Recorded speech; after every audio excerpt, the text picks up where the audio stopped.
the local election debacle for the Conservatives. Welcome to Mark and Pete. Now, here's a thought. The proverbial unsafe seat. There once was a Conservative seat which sat in a council house to meet, but after years elapse, its support collapsed, and it's a broken pile on the street. Yes. Yes. Oh, my word, are there many unsafe, rejected Conservative seats out there? Have you counted them all, folks? Well, according to the Prime Minister, Rishi Sunak, he has called the local election results as being disappointing. Well, Yes. I think that's the understatement of the year. Now, it seems that the Conservatives have lost at least 400 council seats in the counting to date. But the fact of the matter is the Labour leader, Sir Keir Starmer, has said that voters showed Mr Sunak that they wanted a change. And so this has tested the public's opinion before the next general election. And Pete, I do ask you, what do you think of the results and what does this mean for the Conservatives? Well, businessman Mark, looking out at these results, I do see with Keir Starmer that people are looking for a change, and I think that is the reason behind it. You can see how people have rejected the Conservatives and gone for Labour. They have voted for other parties as well, but like it has been for many years, it's a two-horse race. It's between Conservatives or Labour. So I see that. I agree with that. But I think what it shows really is a total dissatisfaction with the way things have been run and a flailing around, not just wanting change, but wanting really to get off the boat. Yes. Stop the boat. Stop the boat. I want to get off. You see, I don't see a great enthusiasm for Labour. In opinion polls, people don't say that Keir Starmer has great approval rating as a leader. You don't see, when you drill down into polling, that the policies advocated by Labour are very, very popular. What you see is a moving away from the Conservatives because they're the ones who empower nationally. At a local level, are moving away from them towards Labour because they're the opposition. So that's the way I see it. I mean, I think just anecdotally, and from just my own opinion here in the northwest of England, the way that the Conservatives have been running the country have been such a disappointment that people are running away, but they don't, as they run away from the awful disaster, you might say, running away from the dragon that is the Conservatives. They walk into the jaws of the lion that is Labour. It isn't any better. It's just that it's a different kind of animal. Well, indeed. And interestingly is which animal is actually responsible for all of this. Well, now, Suella Braverman, now there's a character. Yes, remember her? Well, she has called upon Rishi Sunak to own the poor results for the Tories in the elections.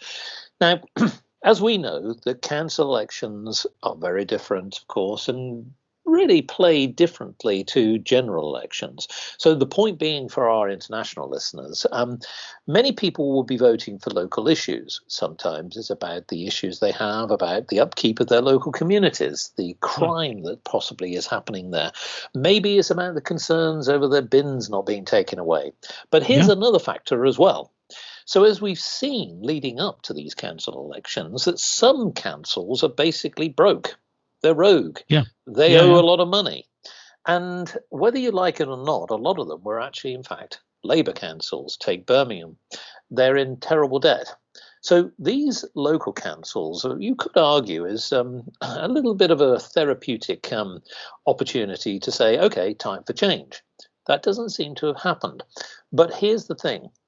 When it comes to council elections, many people who are independents, and quite a lot of independents have started to sort of emerge, as sort of being leading candidates. Now, you don't tend to get that in a general election. So here's my take on this. This is just my view. A lot of businesses rely on local communities. They rely on the upkeep of their environment. They need schools. certainly, Yeah, to be sure. upholding to standards. They need those schools also to nurture new talent. And Yeah. that's the bit that I'm concerned about. So when I know it's a national concern, I still think that a lot of people, when it comes to local elections, are very concerned of the mismanagement that's happened over the last few years. I don't see any change. So it's interesting that when it comes to Miss Braverman, she said, as an MP, previous Tory leadership candidate said that there was not enough time to change a leader before a general election because even though the Rishi Sunak has been at the helm as a leader, despite the disastrous results, there isn't probably enough runway to change the leader. And if there was, it pretty much would almost confirm that they've really given up. So let me ask you that side of it. Do you think that despite the poor results that have happened in the local elections, should Rishi Sunak own the poor results, take responsibility and resign? Well, I don't think it's to do with the leader. Let me just be about that. It's to do, well, not directly to do with the leader. It's to do with the policies. Yes. You've got a Conservative Party in power which is not governing as a Conservative Party. It's on many issues to the left of the Labour Party, and it's those policies that need to be reversed. I have heard comments saying that there isn't enough time, not just in terms of changing the leader, but in changing course in policy. Yes. And I just don't think that's the case. Changing the leader, I see that would take time.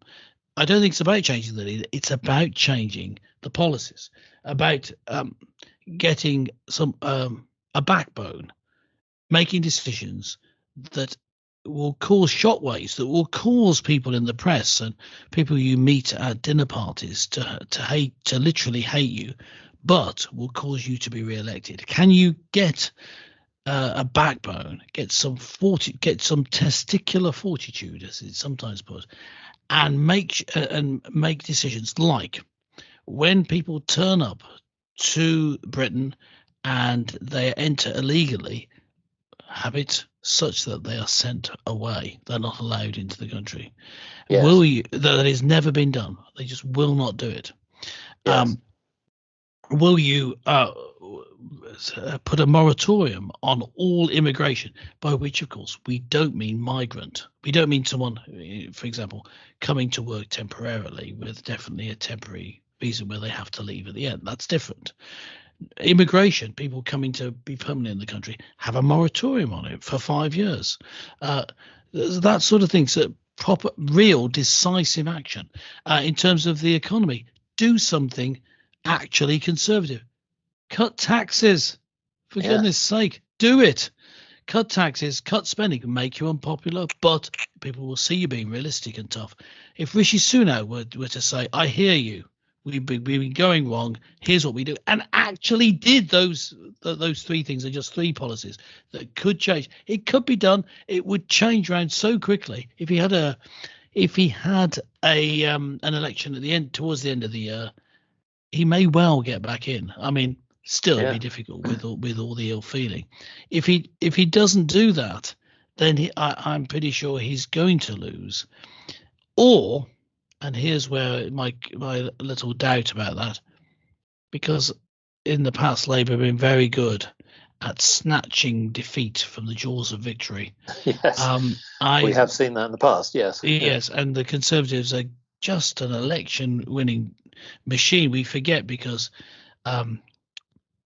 Tony Blair and the organisation that he brought was so good at winning elections. We forget that in general, Labour are a disorganised mess, and so the Conservatives could well eke out a victory anyway. But I'm just saying that it could be done, but I don't think it's to do with the leader per se. It's to do with complete change in policies towards what everyone expected them to do anyway, because they're Conservatives. Well, interestingly, it wasn't all bad news for the Conservatives. So Ben Houchen gained his third term in Tees Valley to be the mayor. So, whilst again I know that's only one positive result, it was a devastating set of results across the entire country. But nevertheless, I agree with you. I think that there's no point in changing the Conservative Party leader at this stage. The actual nation doesn't need it, for sure. Even though that maybe Sunak is not the person to lead the nation long term.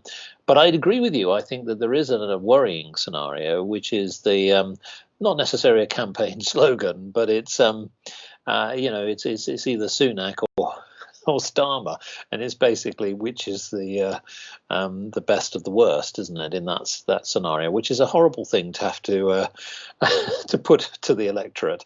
But no, what do our actual listeners think? What's happening in their community? I'd love to know. What do they think? Do they like the results? Do they think the change is going to help them in their communities, or is maybe perhaps that they're just feeling that there's nobody out there to help them?